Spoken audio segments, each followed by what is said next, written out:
nous sommes à la phase de concrétisation et là, ce sont les faits qui vont parler. Nous sommes sûrs de pouvoir réaliser le péage.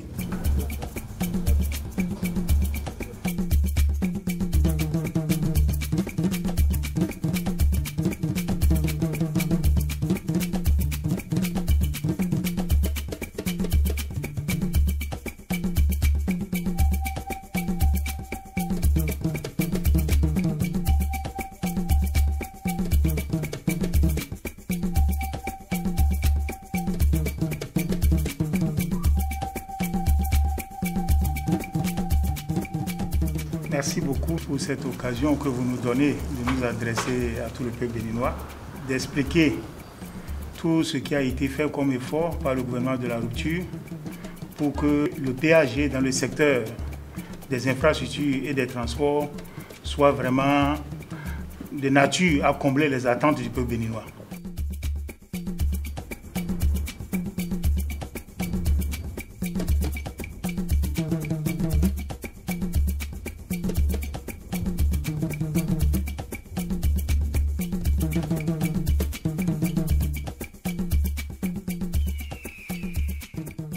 Le gouvernement de la rupture a consacré 2263 milliards de francs CFA pour ce secteur.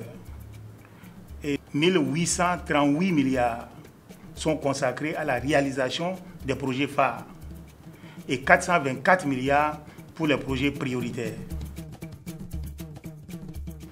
Nous sommes en train d'évoluer par rapport à l'exécution de ces projets. Je crois que le niveau d'exécution varie d'un projet à un autre. Il y a des projets qui sont à la phase d'étude, il y a des projets qui sont à la phase de mobilisation des ressources, il y a des projets qui sont déjà à la phase d'exécution physique.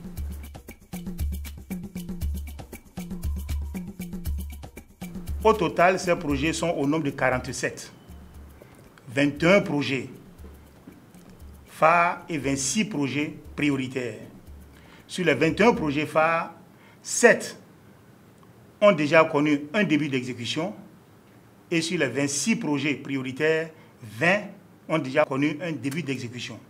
Ces projets sont déjà à près de 50% de réalisation lorsqu'on considère la mobilisation des ressources et les réalisations physiques. Je vous invite à descendre sur le terrain pour constater les projets qui sont déjà à la phase physique de leur réalisation.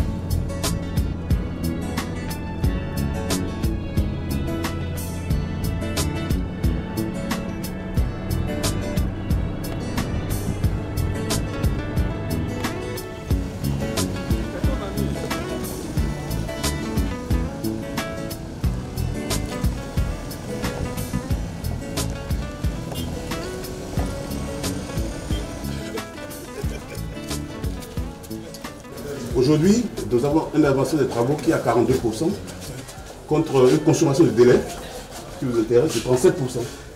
Le projet est prévu durer 30 mois. Nous devons finir en février 2020. Février, ok. Voilà. Donc notre souhait, c'est de terminer dans le délai. En matière de ressources humaines, on a développé 1010 personnes sur chantier. Les Béninois, d'Atakura font 50%, ce qui a coûté pour tout le monde les ouvriers expérimentés, les ouvriers spécialisés, et la main-d'œuvre locale qui fait 49%. Ce qui fait qu'on a quand même fait un effort pour résoudre le problème de chômage de main-d'œuvre dans la région.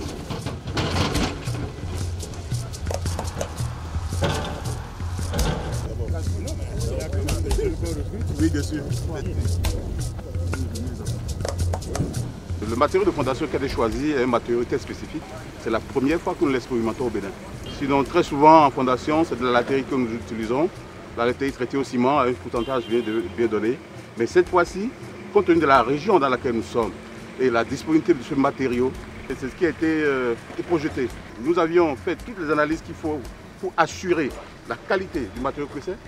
Comme c'est une première, nous sommes aussi penchés beaucoup sur l'expérience de l'entreprise qui a eu à réaliser des ouvrages pareils dans d'autres pays.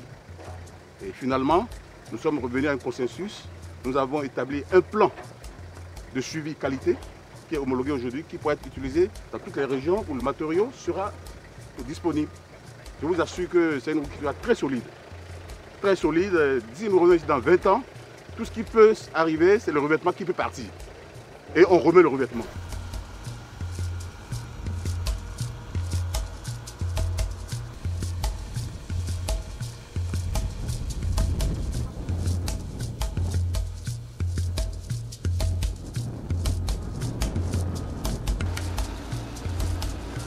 D'abord, la première garantie, c'est la qualité de l'entreprise.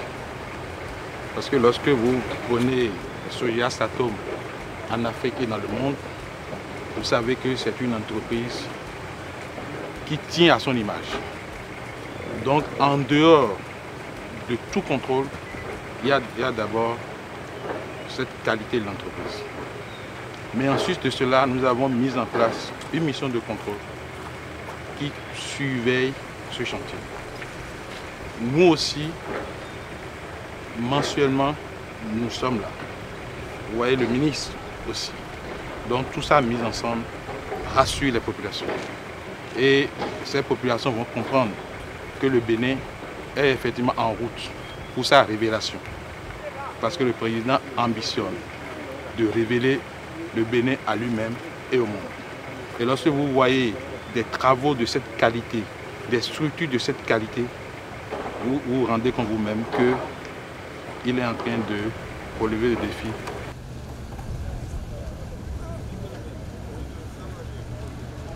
On ne peut que sourire et nos populations sont également heureuses parce qu'elles mesurent à juste titre tous les efforts consentis par le gouvernement pour concrétiser ce projet très cher à la commune de Boukoumé, qui désormais peut rallier au chef-lieu du département, c'est-à-dire Nati Tengo, en quelques minutes, qui par le passé, vous savez, dans ces zones-là, nous avions les centres de référence en matière de santé. Or, un malade ou une femme est en attente d'accoucher et qu'on emprunte cette voie avant d'atteindre Nati Tengo, on n'espère pas, on n'a pas la chance qu'à 80% qu'on puisse récupérer le bébé. Et je pense qu'avec tout ce qui est fait, on ne peut que dire merci au gouvernement.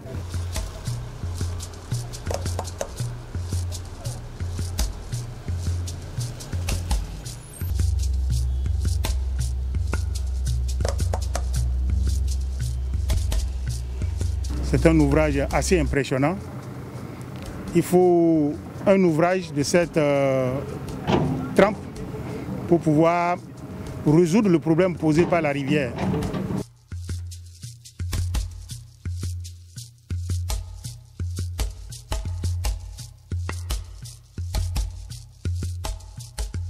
Le département de la Takora particulièrement est un département qui regorge de sites touristiques. Mais pour accéder à ces sites, il faut la route. Nous voulons booster l'économie régionale. Nous demandons à l'entreprise de poursuivre sur la même lancée, de tout faire pour que les délais soient respectés et que la qualité que nous avons vue aujourd'hui soit maintenue. Parce que le chef de l'État est très accroché à ça.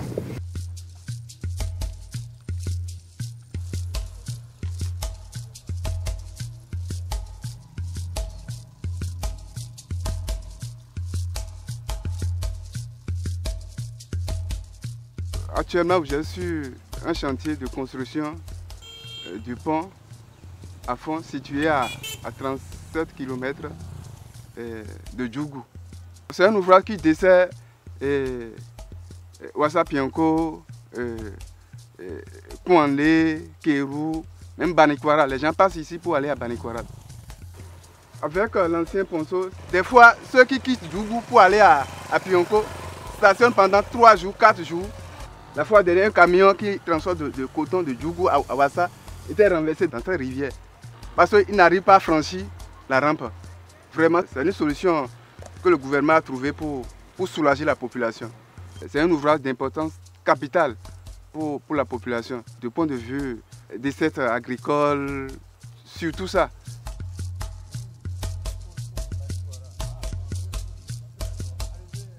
Si je dois donner un pourcentage actuel de la réalisation des travaux, on tourne déjà autour de 80%, y compris bien sûr le remblai. Ce ne sont pas les pluies qui tournent souvent les chantiers au ralenti, on serait déjà au thème du chantier. Ce chantier sera livré exactement dans cette année 2018. La campagne cotonnière actuelle, là, les camions vont rouler sur ce pont par la grâce de Dieu.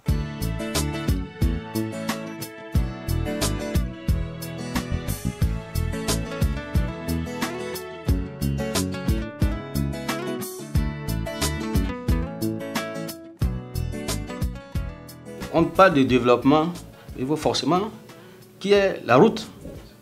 Vous voyez, il y a le Nigeria, il y a le Burkina Faso, il y a le Niger. 3 grands pays. Nous devons profiter, n'est-ce pas, de l'économie de ces pays.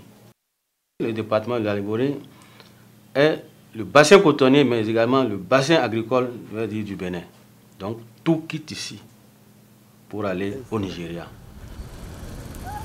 En réalité, il y a de très bonnes appréciations, n'est-ce pas, sur ce nouvel ouvrage qui dessert pratiquement, j'allais même dire, Kandi et Ségbana. Vous voyez, Ségbana est une commune frontalière au grand voisin, le palais du Nigeria. Et le trafic est dense. Et souffrez que, il y a quelques années, c'était difficile de rallier vraiment Ségbana. Et je crois que, au lieu de passer 2 heures ou 3 heures pour rallier Ségbana, de Kandi et Ségbana, aujourd'hui, à moins d'1 heure, vous allez vous retrouver à Ségbana. Ça, c'est un exploit. Je pense que c'est à l'actif, n'est-ce pas, du gouvernement, à l'actif, n'est-ce pas, du chef de l'État.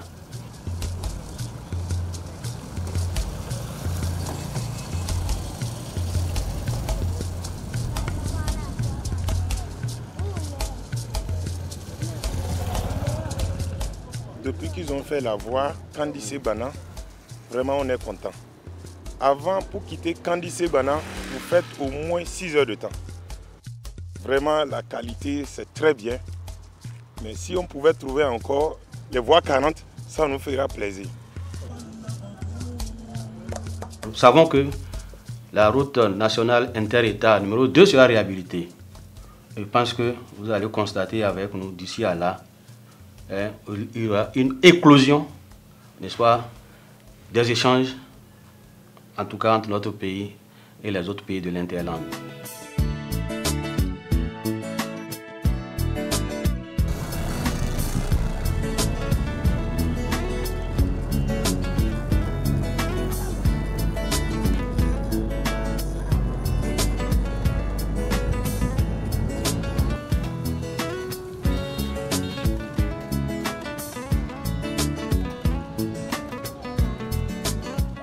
Ici, il s'agit des travaux de construction, de reconstruction des voies de la traversée urbaine et du contournement de la ville de Parakou. Ces travaux sont cofinancés par la BOAD, la BAD et l'État béninois à travers UBA.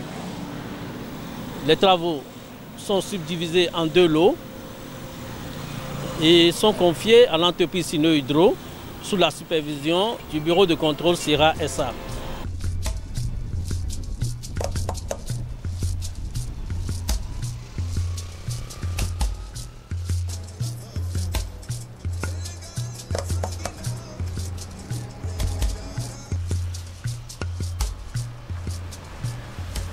C'est une route bidirectionnelle composée de chaque côté d'une chaussée de 7,5 mètres et d'une piste cyclable de 2,5 mètres, ce qui fait une plateforme totale de 26 mètres.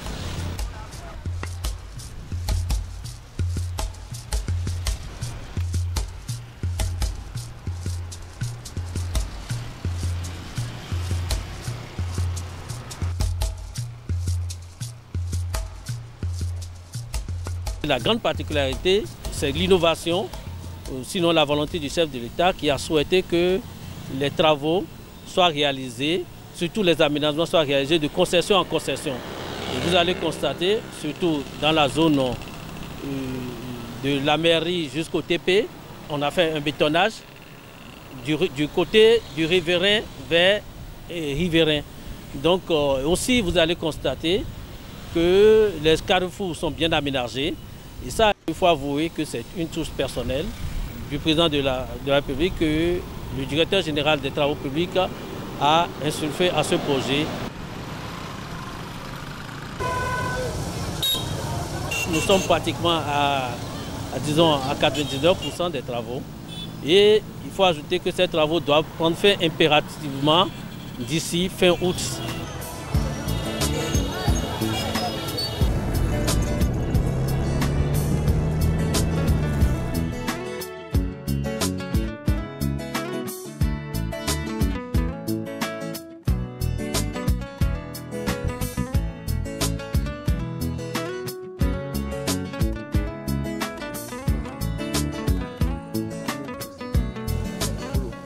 Le projet Dassa Savalou-Djougou est un projet situé sur une section de la RNI 3.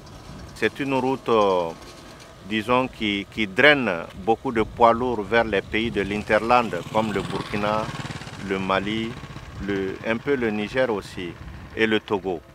Donc c'est une route presque, on peut dire, sous-régionale, de grande importance pour les pays de l'Interland et pour le Bénin.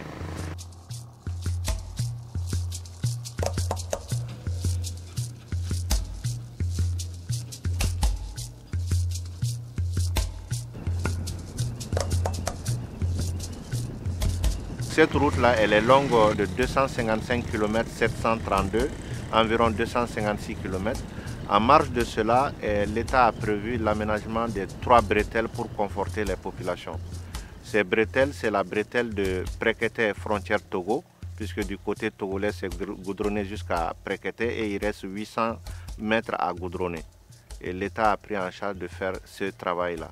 Il y a la bretelle Bassila frontière Togo aussi, qui est longue de 4 km 700, qui permet un peu de désenclaver Bassila vers Tchamba et Sokodé. Et pour qui connaît la ville de Manigri, dans la Donga, c'est une ville commerçante très importante et très dynamique dans la zone.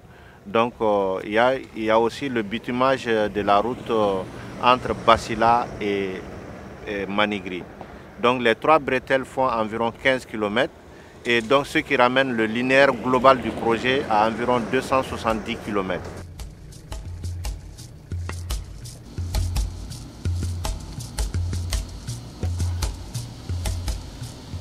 L'entreprise qui fait les travaux, c'est l'entreprise Ebomaf, une entreprise burkinabé qui est connue dans la sous-région. Les installations ont assez évolué. Et il y a les installations des grandes usines qui doivent produire les matériaux pour la route. Cette installation a été faite en grande partie et les études d'exécution évoluent. Nous avons environ 175 km d'études déjà disponibles.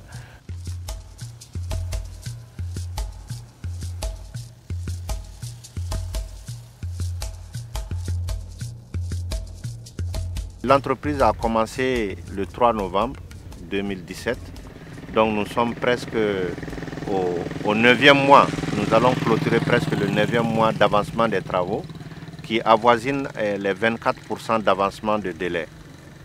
Et l'avancement global des travaux, l'avancement physique dont nous disposons actuellement, c'est environ 13%. Ce décalage peut paraître un écart qui fait environ 11% d'écart.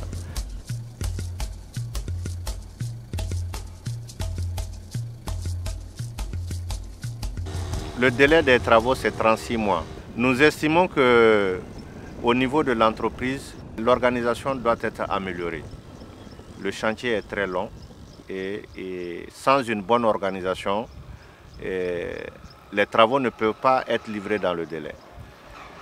L'entreprise qui est sur les travaux a affirmé lors de différentes visites de l'administration qu'elle livrera les travaux dans le délai. Nous espérons que ça soit ainsi et nous devons honorer cela. Dès que nous faillissons, je pense que la DGI, c'est une structure efficace qui fait beaucoup de travaux au Bénin. C'est l'expertise en la matière. Donc nous sommes suivis.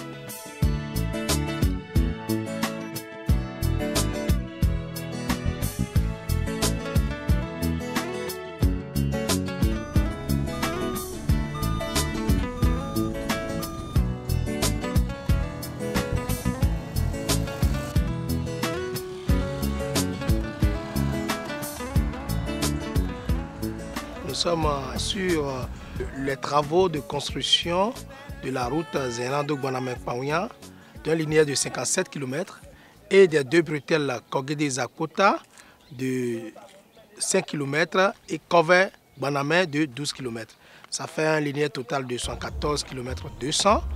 Les travaux ont démarré depuis le 6 novembre 2017, exécutés par l'entreprise Adiouti et contrôlés par le groupement de bureaux Benet DIC BTP pour un délai de 30 mois.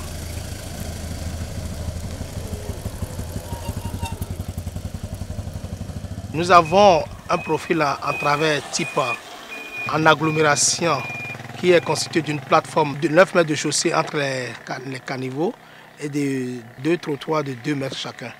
Ça nous fait au total une plateforme de 13 mètres. Et hors agglomération, nous avons une plateforme de 10 mètres, d'une chaussée de 7 mètres et de 2 accotements de 1,5 mètre chacun. La route est projetée pour une durée minimale de 15 ans. Aujourd'hui, nous sommes à 28,75% de taux d'exécution physique contre un délai consommé d'environ 28%. Et nous sommes à bientôt 8 mois d'exécution sur 30 mois.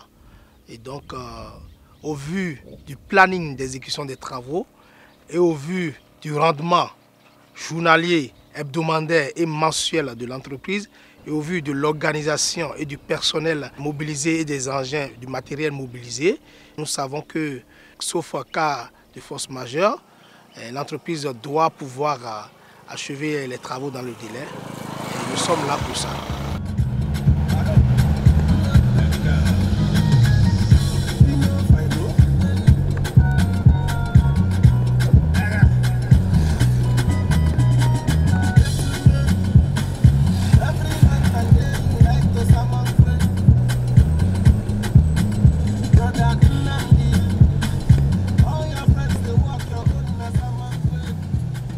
Le projet Komé Lokossa Dogbo a une longueur de 71 km, y compris la bretelle de Zoko et Atchémé. Donc il y a dédoublement de voies dans 3 villes. Komé Lokossa Dogbo. On a 7 mètres de chaussée, 1,5 mètre de trottoir et après les caniveaux. En race campagne, nous avons 7 mètres de chaussée, 1,5 mètre de trottoir de part et d'autre, dont on a une plateforme de 10 mètres.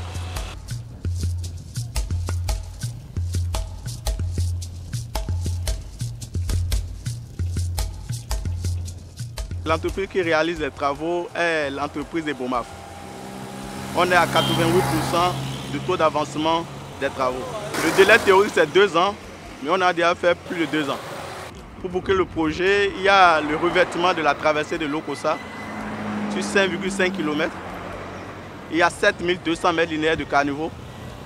Il y a les ouvrages de protection dans les grands remblais. Et aussi la signalisation verticale, la signalisation horizontale à achever.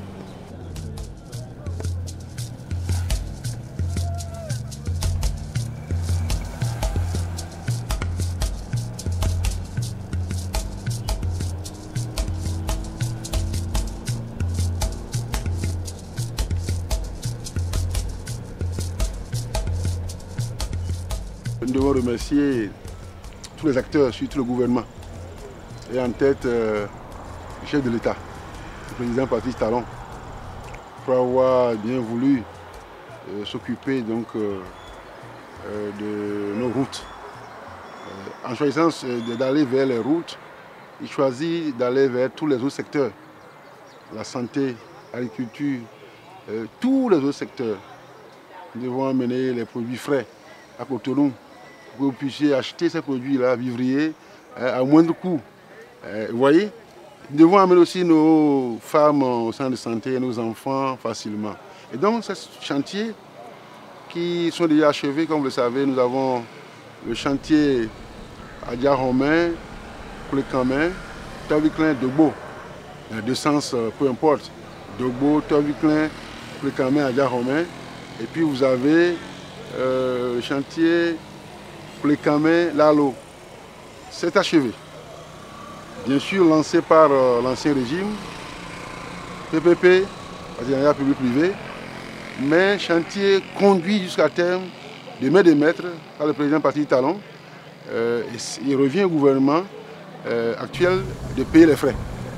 Nous avons la voie Colodo, Comé, le Kossa, Dogbo. Cette voie est sur le point donc, en termes de construction de prendre fin.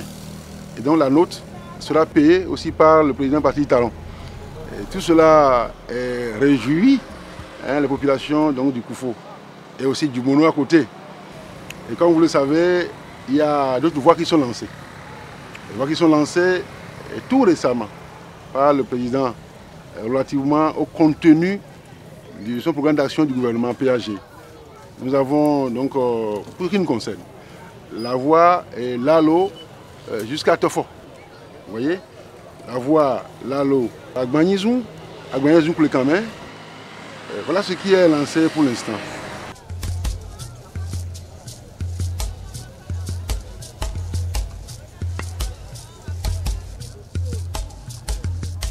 Quand on vient pour construire des voies, les emplois qu'on offre aux maçons, aux menuisiers, aux coffreurs, à tout le monde, même aux électriciens, puisqu'on aura déplacé des réseaux, aux gens qui ont fait l'hydraulique, on aura déplacé les réseaux. Vous voyez, c'est de l'emploi qu'on donne à des milliers de personnes.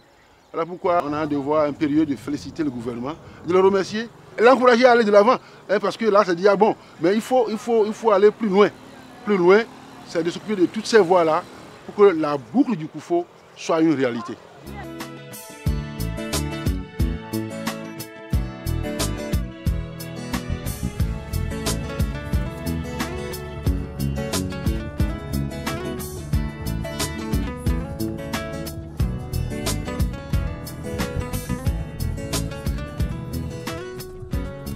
Projet au fait qui concerne deux axes routiers. Deux axes importants parce qu'à cheval sur deux communes, la commune d'Abomey-Calavi et la commune de Zé. Et aussi ayant une importance économique dans le développement de notre pays. Nous avons la commune d'Abomey-Calavi jusqu'à la hauteur de Paon sur cet axe où nous nous trouvons. Et entièrement le second axe qui concerne Kokokodi, Révier, Wedo et Kouta, qui est entièrement logé dans la commune d'Abomey-Calavi. Cet axe est à cheval sur les deux communes. Au fait, c'est un ancien projet qui concerne un linéaire global de 54 km réparti sur les deux axes.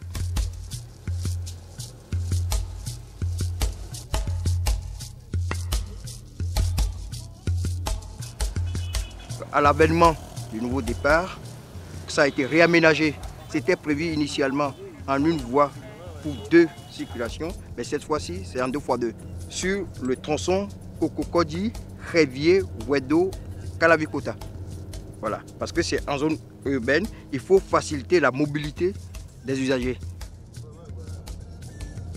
Dans la zone de Zé, c'est Djedénou, la zone est un peu chahutée.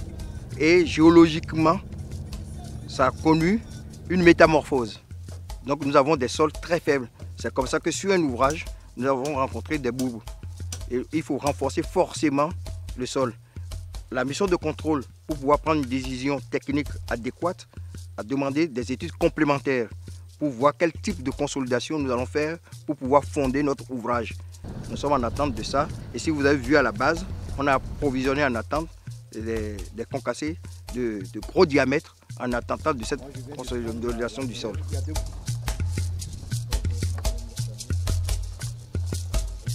Le coût global du projet a été revu à la hausse avec la nouvelle configuration qui permet le renforcement de la chaussée et qui permet aussi le dédoublement de la chaussée sur l'autre axe Kokokodi, Révier, Wedo, Abomey-Calavi.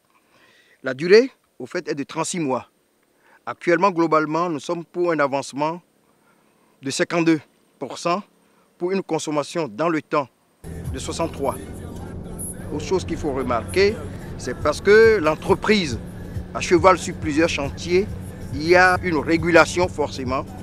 Donc, À mon arrivée de ce chantier, une partie de la mission fondamentalement, c'est la réorganisation et la redynamisation des équipes pour atteindre les objectifs selon la qualité. Forcément, il faut sauvegarder la qualité et respecter le délai.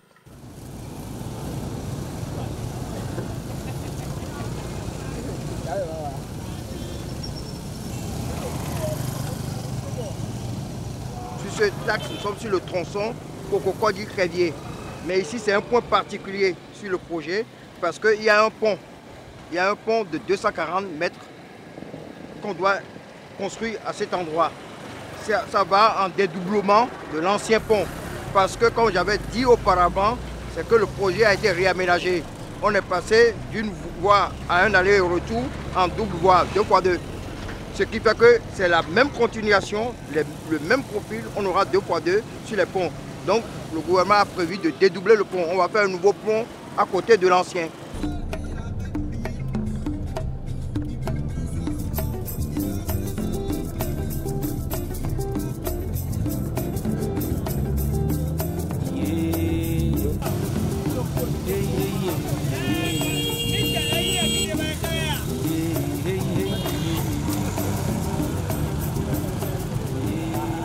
Nous sommes sur le site de la construction du pont sur le bas-fond de Homais.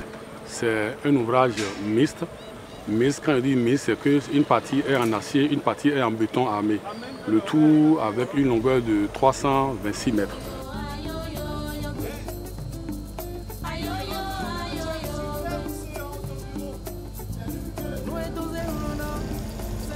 Cet ouvrage, on l'avait commencé à mi de l'année passée. À ce jour, nous avons changé de technologie parce que quand on avait démarré, il y avait eu des affaissements. On a changé de technologie et on a maintenant utilisé une méthode par avancement du type estacade. C'est-à-dire on se sert des appuis que nous construisons, on monte sur ça pour faire les suivants. Là, vous avez deux pistons hydrauliques qui donnent un poussé de 50 tonnes chacun et qui permettent, il fait avancer toute la structure de 2 mètres. Et c'est une première au Bénin. Disons qu'il n'y avait pas autre solution que ça. Du fait qu'il y avait l'impossibilité physique d'accéder avec un remblai sur les bas-fonds.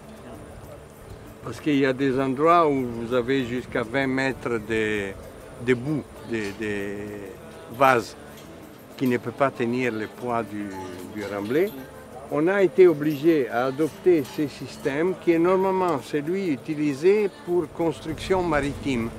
C'est-à-dire si on doit faire un quai à la mer ou bien un pont sur un fleuve très profond où il n'y a pas la possibilité d'accès physique, ça c'est le seul système possible. C'est un système qui a déjà fait ses preuves. Donc on était tranquille qu'ici ça aurait pu fonctionner. C'est une solution extrêmement fiable. Pas seulement. S'il n'y avait pas ça, on n'aurait pas fait le pont. Si simple que ça. Un ouvrage de ce genre est calculé et dimensionné pour une durée de 100 ans. Déjà, nous-mêmes, on livre le chantier. On a 1 an de garantie. Et après, nous avons souscrit à une garantie décennale de 10 ans. Ce projet est prévu pour être livré en janvier 2019, mais l'ouvrage en général sera terminé pour la fin de l'année.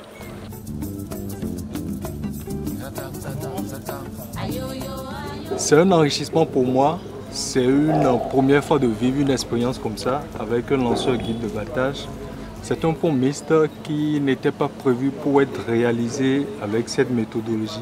Mais finalement, on a opté pour la méthode du lanceur en posant non seulement la charpente, en coulant le chevet au fur et à mesure qu'on bat les pieux, sur lequel on vient poser maintenant la charpente métallique. C'est une expérience inouïe. Si il nous était donné de réaliser ce type d'expérience-là dans d'autres localités, ça serait vraiment bien pour moi, personnellement.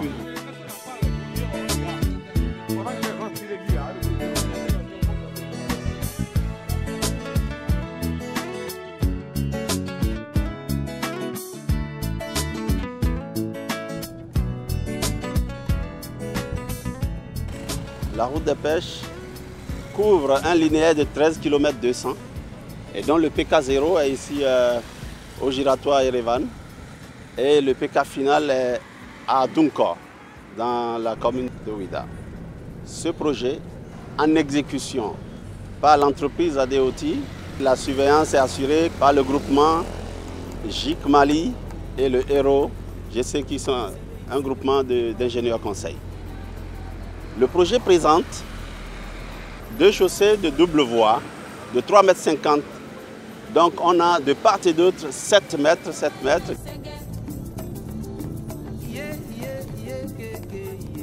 Le long du linéaire, on a des profils qui changent. Ici, c'est par exemple 2 fois 7 avec des trottoirs. Un peu plus loin, on a des zones où on a aménagé des contre-allées. Des contre-allées qui permettent d'aménager des parkings longitudinaux. Il y a des zones où on a aménagé des bandes piétonnes pour les sportifs. Donc c'est donc un projet moderne, actualisé depuis l'arrivée des nouvelles autorités parce que la conception initiale était différente. Et la structure a été revue pour permettre que la portance de la chaussée soit meilleure. On peut dire qu'on a une chaussée qui est désormais épaisse, d'au moins 65 cm. Et il y a un quatrième type de profil où il y a des bandes d'arrêt d'urgence et qui permettent alors que les véhicules qui ont une difficulté ou qui ont un besoin d'arrêt rapide de se garer sans perturber la circulation.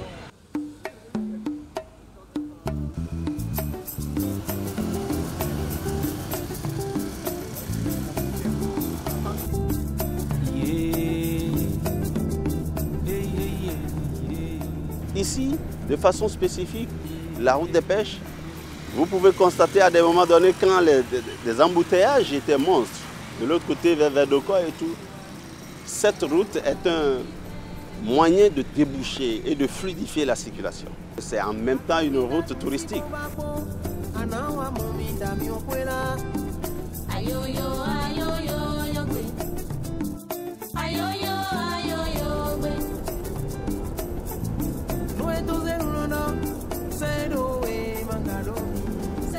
En ce moment, nous avons un taux global d'évolution qui est autour de 43%, avec un niveau de consommation de délai qui dépasse légèrement 60%. Le décalage est un retard qui peut faire autour de 6 mois, mais qui s'explique par le fait que la libération d'emprise avait connu des difficultés importantes. Mais aujourd'hui, c'est en train d'être résorbé avec la détermination que l'entreprise présente. Chaque mois pratiquement, on rattrape un mois, bien que c'est difficile de rattraper tout. Il y a des choses qui sont incompressibles et certainement que l'entreprise aura besoin de plus de temps. Mais dans tous les cas, l'évolution est normale et vraiment à la satisfaction de la mission de contrôle.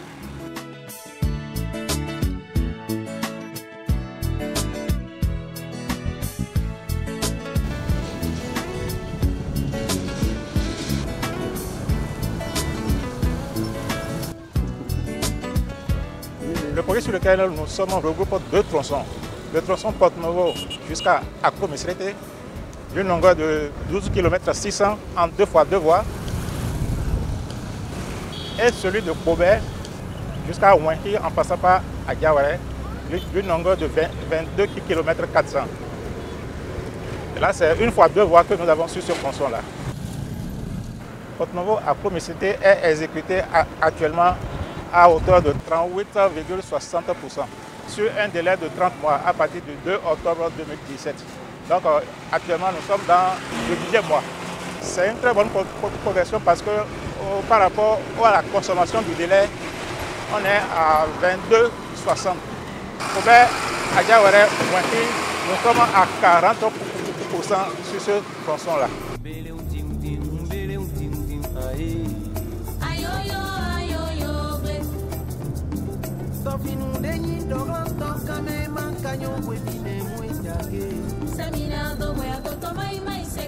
Le pont de Tofik Bamé consiste à la construction d'un ouvrage d'art de longueur 60 mètres avec ses bretelles d'accès En tout et pour tout, l'étendue du projet est de 990 mètres et de largeur de tablier de 10 mètres. C'est plus grand que l'ancien. À la date d'aujourd'hui, le taux d'avancement physique est de 61% pour un délai consommé de 60. L'entreprise a pu rattraper le retard de démarrage des travaux. Il y a aussi les travaux de préfabrication des poutres, préfabrication des éléments préfabriqués, corniches, prédales, etc. Donc actuellement, on se concentre sur ça. Aussi, il y a aussi l'agrément des gîtes d'emprunt, les investigations faites au niveau des carrières d'agrégats pour approvisionner le chantier des agrégats pour béton. Donc c'est tout ça durant cette période. Le délai de livraison prévu, c'est pour le 15 mai 2019. Comme je vous ai dit, si tout va bien, il n'y a pas de raison de sortir du délai. Inch'Allah.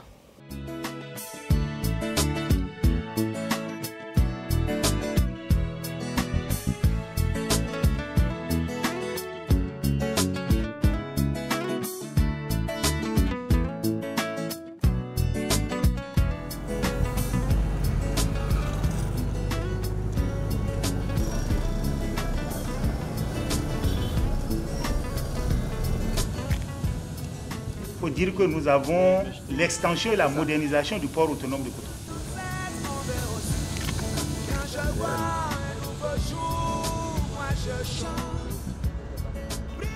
Nous avons la construction du boulevard qui passe en face du port, c'est-à-dire qui va de Marina Hotel jusqu'au niveau de l'ancien pont. Nous avons la construction de l'autoroute qui fait le contournement du nord de Cotonou. Nous avons la construction de l'aéroport de Glo-Djibé. Nous avons la construction de la route des pêches. Nous avons aussi la construction de l'autoroute Sémé-Porto Novo avec la réalisation du pont sur la lagune de Porto Novo. Et nous avons aussi beaucoup de projets sur nos corridors.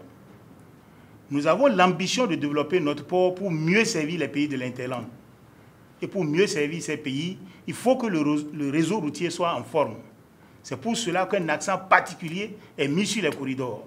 Et en termes de corridors, il faut comprendre la voie qui va de Ilakoyi à Krake, qui va de Cotonou à Dassa et Djougou et Porga, et qui va de Cotonou à Dassa, Malanville, Niger. Nous avons aussi des corridors transversaux.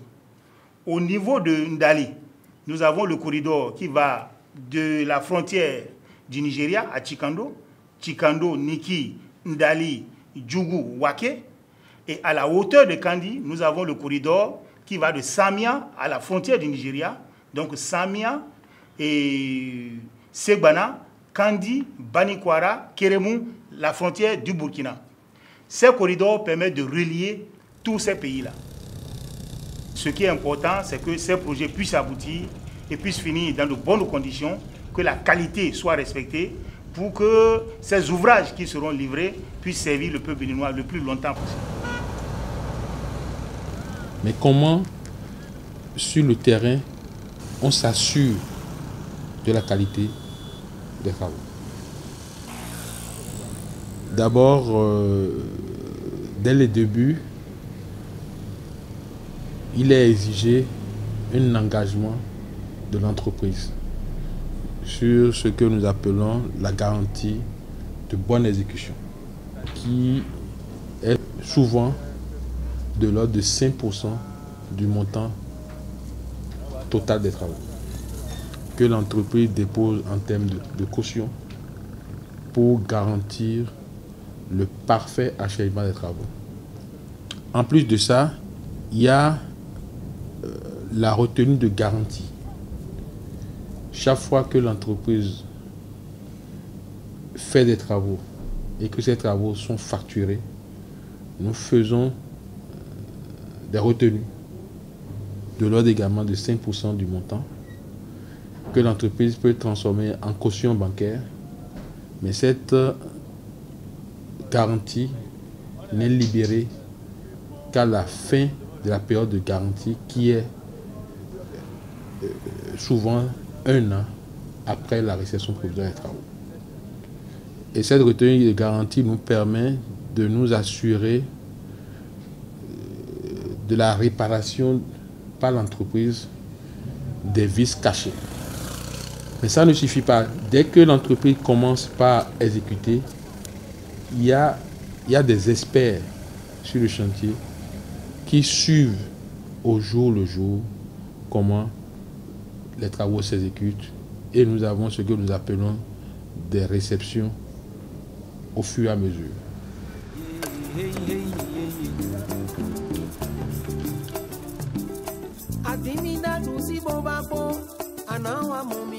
Nous ne nous contentons pas du travail des bureaux de contrôle. Nos cadres qui sont au niveau central suivent.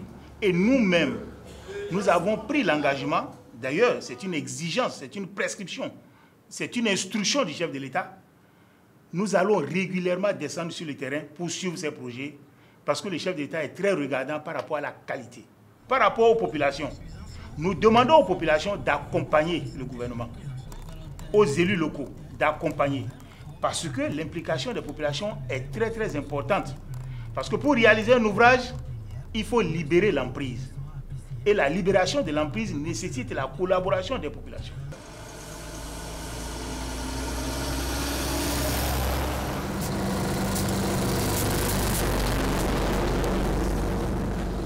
En ce qui concerne les transporteurs, nous sommes en train de moderniser notre réseau routier. Nous allons doter notre réseau routier des équipements qui vont nous permettre de réaliser des pesées de la charge à l'essieu. Donc les transporteurs sont obligés d'éviter la surcharge parce que c'est la surcharge qui détruit nos routes.